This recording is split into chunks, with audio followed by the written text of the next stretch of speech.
Bonjour, je suis Gérard Mermet et je suis sociologue, je suis directeur et fondateur d'un cabinet de conseil et d'études qui s'appelle Francoscopie.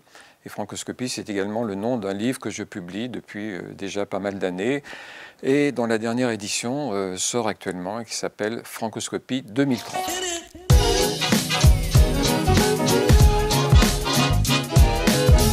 Ma conviction, c'est qu'on ne peut plus aujourd'hui se contenter de parler du présent, de décrypter la société telle qu'elle est au moment où on la regarde.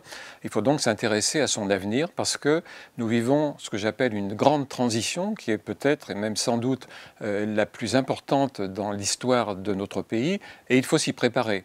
Et j'observe que les Français, finalement, ont beaucoup de difficultés à se projeter dans l'avenir parce que pour eux, cet avenir, il est seulement peuplé de menaces, de difficultés et donc ça explique un peu leur nostalgie du passé. C'est la raison pour laquelle, dans cette édition 2030 de Francoscopie, eh bien, j'ai essayé de me projeter en avant et d'apporter quelques repères aux lecteurs qui voudront bien s'y intéresser. Et il se trouve que nous avons de plus en plus de moyens à notre disposition pour prévoir cet avenir. Il y a des études, il y a des chiffres, il y a des statistiques, il y a beaucoup de réflexions et il faut le faire bien sûr avec le plus d'objectivité possible, c'est ce que je me suis efforcé de faire, et de raconter comme ça quel pourrait être l'avenir tel qu'il apparaît aujourd'hui en intégrant les tendances lourdes, telles qu'on peut les décrypter, mais aussi les signaux faibles et peut-être surtout les ruptures que l'on voit se dessiner et celles qui sont probables ou en tous les cas possibles pour demain. Ce livre est divisé ou structuré en trois parties qui, je le pense et l'espère, sont tout à fait complémentaires.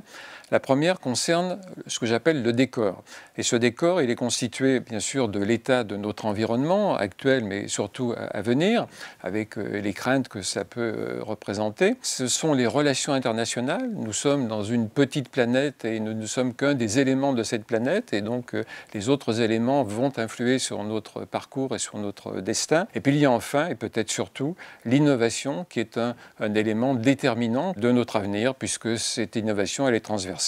Elle touche déjà tous les secteurs de nos activités, de notre quotidien. Et la deuxième partie de ce livre, c'est les modes de vie. Quels sont les effets de ces modifications possibles, probables ou potentielles sur l'ensemble de notre quotidien, en passant par l'argent, les revenus, la consommation et évidemment les loisirs.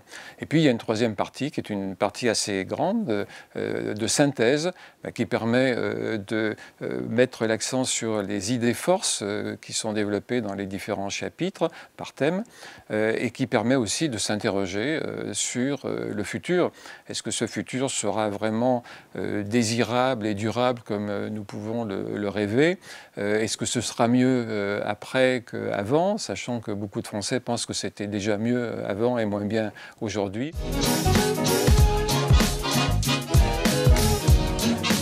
Les enjeux sont évidemment très nombreux, on les connaît pour la plupart, mais je dirais plutôt que ce sont des défis à relever. C'est d'une façon générale la capacité que nous aurons de nous adapter à ce nouveau monde qui se présente à nous et dont nous ne serons pas seulement les témoins, mais aussi les acteurs, avec des défis à relever en matière de sécurité, en matière de vie privée, quelles seront les conséquences de la numérisation, du tsunami numérique sur bien notre identité, notre vie privée, quelles seront les dérives possibles des technologies.